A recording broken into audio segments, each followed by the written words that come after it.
Hello guys and welcome to the Football Fan Den UK. How are you doing? Hope you're having a great day. Unfortunately the weather today isn't that great, is it? It's a bit miserable, rainy.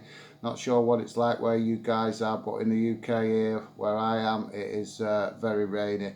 But we've got to be grateful because we've had an awesome bit of sunshine over the last week or two. So sometimes you have to just, respect that Mother Nature is going to give us a bit of a mixture. Bringing you today the video, just a quick video with regards to UK clubs in Europe, because this week obviously there's been the second legs of the Champions League qualifiers and the UEFA Cup qualifiers. So I just thought we could do a quick video with regards to that. So yeah, I love that. I think I'm going to enjoy doing these videos, guys, for the European football, because we all love our clubs. We all like our rivalries within the UK with rival teams that we're neighbouring or that are in the same country or whatever. But for me, as a football fan, I do love European football because it mixes it up and we get to see, our teams playing against clubs that we don't always see them playing against. And obviously, we all want to see our clubs playing against the big clubs in Europe.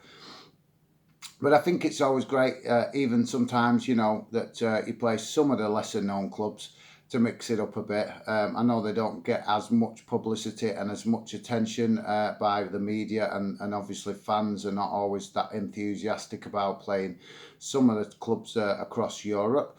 But as a fan of your club, I do not understand any fan that doesn't like to see their club playing in some sort of European competition. You do get some fans, particularly of the bigger clubs, that like to diminish, shall we say, the Europa League, because they want their club to be in the Champions League. Well, I don't care what club you support. We'd all love to see our club in the Champions League, but if that's not possible, and your club doesn't achieve that goal, the next best thing is the Europa League. And for me, I love both competitions because, we see some absolutely awesome games in these competitions sometimes. Obviously, we know that the Champions League games can be absolutely awesome and, some big heavyweight clashes with UK clubs against European clubs. But we can also see some cracking games sometimes within the UEFA Cup as well. What springs to my mind a couple of seasons ago was Liverpool not in the Champions League as they are now. They were in the Europa League and they had an absolute humdinger of a game with Dortmund. And obviously, if that had been in the Champions League, that would have been heavily publicised. But in the UEFA Cup, it wasn't as well publicised. But it turned out to be an absolutely awesome tie. So yeah, guys, so let's go over the results of this week. Celtic got the job done against Sarajevo, and they've won that game the other night 2-1. I believe that was on Wednesday night. And they go through to the next qualifying round, excuse me, winning that tie 5-2 on aggregate. Next we go to the Europa League, and that next tie we talk about is Rangers, who got a massive goal tally last night, winning against St Joseph's 6-0, which takes them through to the next qualifying round of the Europa League, winning 10-0 on aggregate, which obviously we want to see UK clubs doing absolutely awesome in any European competition. A little bit of a shame for St Joseph's, because they might not technically be in the UK, but politically or however you want to word it, they are technically part of the UK. So a little bit of a shame that they couldn't give a bit better showing, maybe, give Rangers just a little bit more of a test to help Rangers as well, to help Rangers improve and get stronger for the start of the coming season. But yeah, that game was seemed to be a very one-sided game. So, but Rangers obviously Rangers fans anyway will be absolutely buzzing with that. And if I was a Rangers fan, I would be. But as a UK fan, I am also buzzing with that, because I think that's a cracking result for Rangers and for Celtic to get their European campaigns off to a flying start. and obviously bring some positive European football attention to Glasgow. So yeah, next we speak about Aberdeen. Aberdeen managed to get the job done as well, playing away, I believe. Playing away, and they played ROPS. I still haven't got the. I need to look this up at some point what that club actually is, because it's a bit of a strange name, isn't it? ROPS. So I'm not, like I say, guys, I'm not sure exactly what them initials stand for. But Aberdeen got the job done there, and they won the game on the night 2-1, and they also won on aggregate 4-2. So that's absolutely awesome for Aberdeen. Kilmarnock, unfortunately, they didn't have that great a night. They went into the second game at home in the second leg against Quay Normads. And they was in the lead from the first leg. Me personally, obviously, I'm not, well clued up with Kilmarnock as a club and how they play. But I thought that they would get that job, that tie wrapped up, because they did have a lead from the first game. But unfortunately, they are going out of the competition, which is to Connah's benefit, because they are a UK team, they're a Welsh team. So that's great for them. So congratulations to them to get through to the next round. So yeah, like I said, the result last night of that game was Kilmarnock 0, Quay 2, and that takes Quay through 3-2 on aggregate. A quick mention to the Northern Irish clubs. Unfortunately, that's not good reading. Ballymenafc United lost 4-0 to Malmo, which sends them out of the competition. They've actually lost 11-0 on aggregate, which is a bit of a disappointing reflection on them. A shame they couldn't at least have put up a bit better, account of themselves. But never mind, maybe they'll get another shot at it next year and try and improve to give themselves more of a chance of doing a bit better in the competition next year, guys.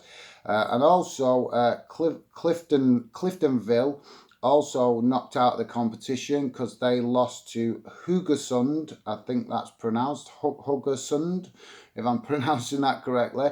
They lost that game 5-1 on the night, and that's 6-1 on aggregate. So they're going out of the competition as well. So a shame that no Northern Irish clubs have managed to get through to the next qualifying round. So yeah, guys, that's the roundup of the results. Excuse me. I just wanted to give a quick mention and see what you guys think of this. Do you think that the early start for the, as we mentioned in the previous video, we touched on it about Scottish FA bosses should be doing more for the Scottish clubs. Do you think that playing in these early rounds is, a negative for the Scottish clubs? It'd be great to get your feedback. And when I say that, because, obviously Kilmarnock have got knocked out early on, and we saw last season that some of the Scottish clubs got knocked out quite early, and it seems to be, apart from obviously Rangers and Celtic, it seems to be quite a bit of a pattern happening that Scottish clubs can't seem to get some rhythm going when they play in the European competitions. And do you think it's just that, is it down to the fact that they're, just not strong enough? Or do you think it's down to the fact that they're not getting enough time to get the momentum going? Because we all know when your club plays and they get, once the season starts, sometimes it can have a bit of a, iffy start because they need a few games to get themselves into the rhythm. Players need to get fitness up, etc., etc. And obviously, once players get fitness up and the players start to gel together, particularly if your club sign new players, once they actually get the rhythm going, we can see that sometimes then, they can go on a bit of a run and put, 4 or 5 wins together sometimes. Sometimes more, sometimes a bit less, but we all watch our clubs and we can see that sometimes they hit the ground running, sometimes they don't. And quite regularly we do see that clubs do stutter at the start of the season, shall we say. So yeah, guys, I just wanted to get your views on what you think. Leave comments below. Let me know what you're thinking. Do you think that that's an issue for Scottish clubs, that they need, need to be having the opportunity to play some actual proper competitive games before they actually enter this, the European competitions in the start of the season. Would it be beneficial to them? Do you think it is part of the issue, or do you think it's just that the Scottish clubs, or some of the Scottish clubs, are just not strong enough to mount a challenge, within European competitions?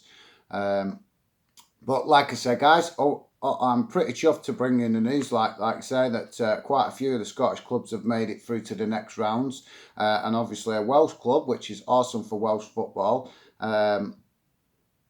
have got through to the next round, which is, great for UK football, guys. So I hope you've liked the episode. If you've liked the episode, please drop a like and share, subscribe if you like. That'll be absolutely awesome and a great way to support the channel. Thank you very much for joining me. Sorry this is a short one today, but unfortunately I've had work commitments all day, so I would have brought you the video a bit earlier, but unfortunately I couldn't do that due to work commitments.